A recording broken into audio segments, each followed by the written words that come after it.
Factorise 8k² minus 24k minus 144। तो सबसे पहले तो आप वीडियो को यहीं पे पॉज कर दीजिए और एक बार खुद से इसको ज़रूर ट्राई कीजिएगा। तो आई थिंक आपको जवाब मिल जाना चाहिए। तो एक काम करते हैं, चलिए अब हम इसे मिलके सोचते हैं कि हम इसको कैसे फैक्टराइज करेंगे। तो सबसे पहले तो फैक्टराइज का ये मतलब हुआ कि हमको इस दिए हुए एक्सप्रेशन को बाइनोमियल के या ट्राइनोमियल के जो भी एक्सप्रेशन हो उसके प्रोडक्ट के फॉर्म में लिखना है, ठीक है, ताकि उसको जब हम आपस में मल्टीप्लाई करें तब हमें ये दिया हुआ एक्सप्रेशन मिल जाए। तो चलिए शुरुआत करते हैं। एक चीज मुझे यहाँ पे ये दिख रही है कि पहला टर्म है वहां पे 8 है, दूसरा टर्म है यहाँ 24 और यहाँ पे है 144। तीनों जो है 8 के मल्टीपल्स हैं। तो हम यहाँ पे आराम से 8 को बाहर कर सकते हैं ताकि हमारा कैलकुलेशन और आसान हो जाए। तो अगर मैं इसको थोड़ा सा डिटेल में लिखूं तो ये हो जाएगा मेरे पास इक्वल टू 8 टाइम्स k² तो है ही। 24 को मैं लिख सकता हूँ माइनस ऑफ 8 3 ज़ा 24, 8 टाइम्स 3k। और 144 को मैं 8 से पहले डिवाइड करता हूँ, देखते हैं कितना आता है। तो 8 1 ज़ा 8, 8 2 ज़ा 16 होता है। तो 1 ले लेंगे, 8 सब्ट्रैक्ट किए यहाँ पे, 14 माइनस 8 हो जाता है 6 और 4 यहाँ पे आ जाएगा। 8 8 ज़ा 64, तो 64 यहाँ आ गया, कोई रिमाइंडर नहीं बचेगा। तो 18 यानी कि 8 टाइम्स 18 144 होगा। तो अब यहाँ पे भी 8 है, यहाँ पे भी 8 है और यहाँ पे भी 8 है। तो चलिए 8 को हम बाहर कर देते हैं, ठीक है।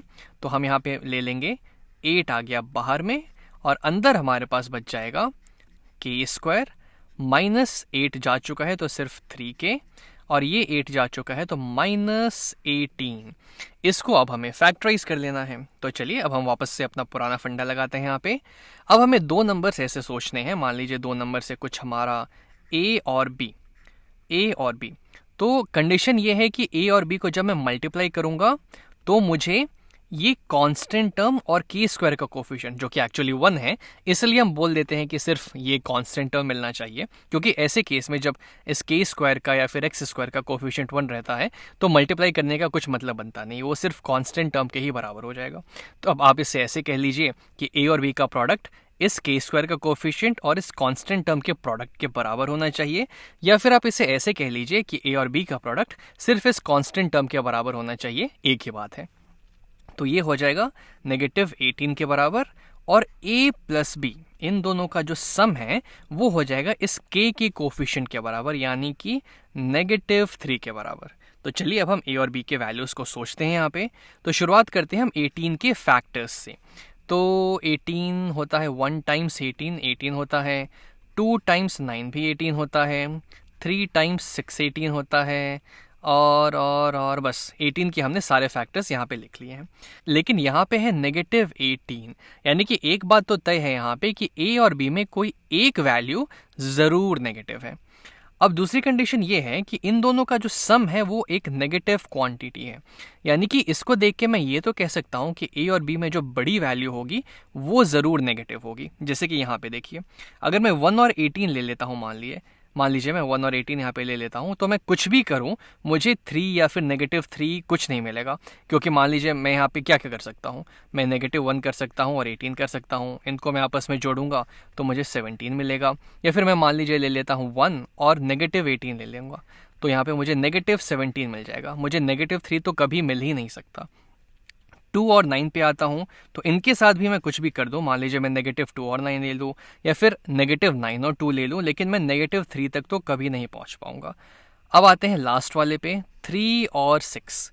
तो मान लीजिए मैं यहाँ पे ले लेता हूँ -3 और उसमें ऐड कर देता हूँ 6, तो मुझे यहाँ पे क्या मिलेगा, -3 + 6 होता है 3, लेकिन मुझे तो यहाँ पे -3 चाहिए।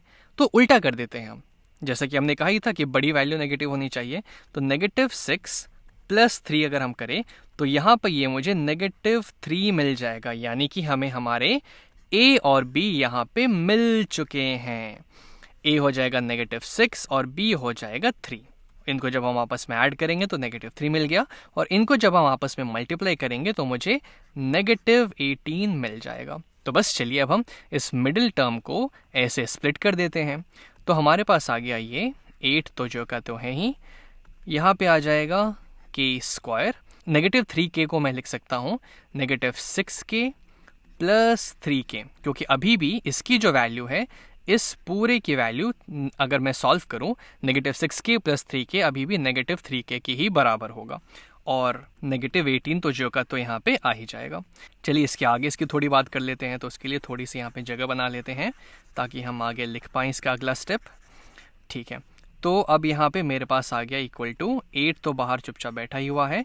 अंदर यहाँ पे अगर मैं देखूँ तो पहले 2 टर्म में मैं k को बाहर कर सकता हूँ, और कुछ तो कॉमन फैक्टर मुझे दिख नहीं रहा, तो k आ जाएगा बाहर, अंदर बच जाएगा एक k यहाँ पे -6। और इन दोनों टर्म्स की मैं बात करूँ तो दोनों में मुझे 3 कॉमन फैक्टर लग रहा है, तो मैं 3 को बाहर कर लेता हूँ, तो अंदर बच जाएगा k यहाँ पे, और 3 6 18 होता है, तो -6 यहाँ पे आ गया।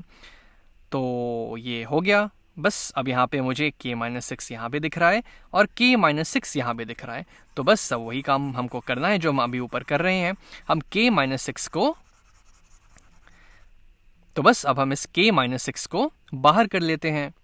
तो जैसे ही मैं यहाँ पे 8 को पहले लिख देता हूँ, 8 यहाँ पे आ गया, k-6 को अपन बाहर कर लेते हैं, तो हमें मिल जाएगा यहाँ पे k-6, और अंदर हमारे पास बच जाएगा k, ये वाला k, और +3।